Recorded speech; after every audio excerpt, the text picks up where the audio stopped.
And this is a test of whether Canada works as a country. This is from Rise of Alberta posted this. Danielle Smith says Alberta's new proposed pipeline to the West Coast is more than an energy project. It's a test of whether Canada even functions as a country. Well, this is the thing. If you're going to have a province like British Columbia just deny the ability of Alberta to export or, diversify their exports, I mean, isn't that what one of Carney's big promises, to diversify trade? It all kind of seems like none of it was real and it was all lies. But if you want to keep Alberta in Canada, and there seems to be a lot of, I think, naive confidence on the part of those talking heads who say, oh, that'll never happen. There's no support in Alberta, blah, blah, blah, blah, blah. Well, support can build awfully quick when things get bad. And things in Canada are not good right now. There's a number of factors that can drive people towards independence, one of which is the mass immigration. Alberta can't stop people from flooding into Alberta because of the federal government, right? Then, of course, you have the problems with energy, the emission caps, forcing all of this net zero stuff on them. If you want to be a real country, you've actually got to treat all of the provinces as if they're part of the country. You can't just extract money from them in transfer payments to send to liberal voting places and then tell them, well, we're actually going to restrict your ability to make money in the first place. It's all insane chaos and dysfunction. And what else would you expect from a radical leftist government like we have in Canada? And this is a test of whether Canada works as a country. Because if we can't build with collaboration of the federal government and between provinces, if it's everybody gets to get their products going to market except Alberta, that's not a country. A country is one where we support each other. And I think Canadians are there, and I hope that we can get more and more politicians to get there too. And this is Alberta's supporting the rest of the country.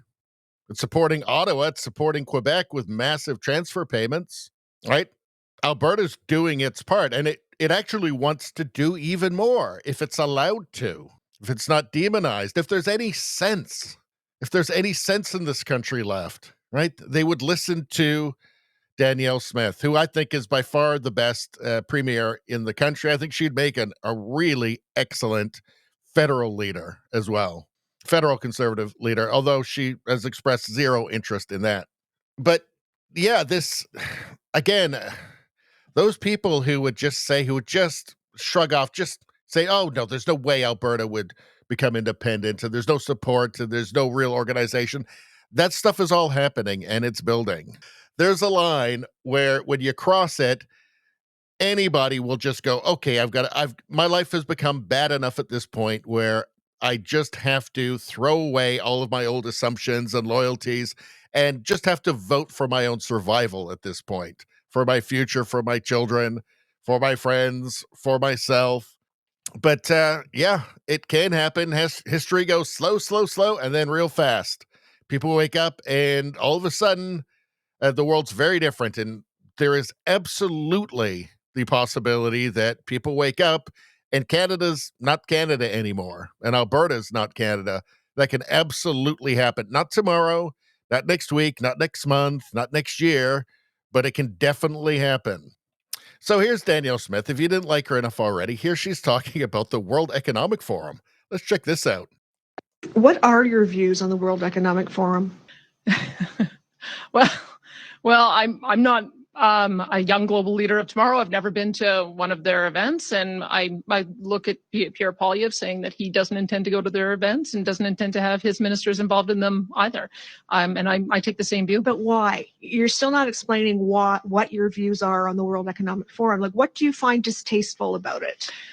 I guess I find it distasteful when billionaires brag about how much control they have over political leaders, as the head of that organization has.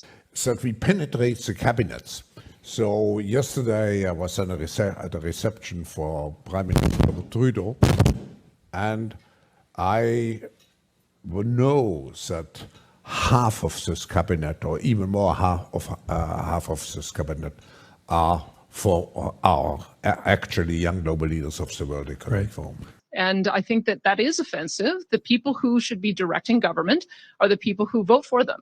And the people who vote for me and for my colleagues are people who live in Alberta and who are affected by our decisions. And so, quite frankly, until that organization stops bragging about how much control they have over political leaders, I have no interest in being involved with them. My focus is here in Alberta, solving problems for Albertans with the mandate from Albertans.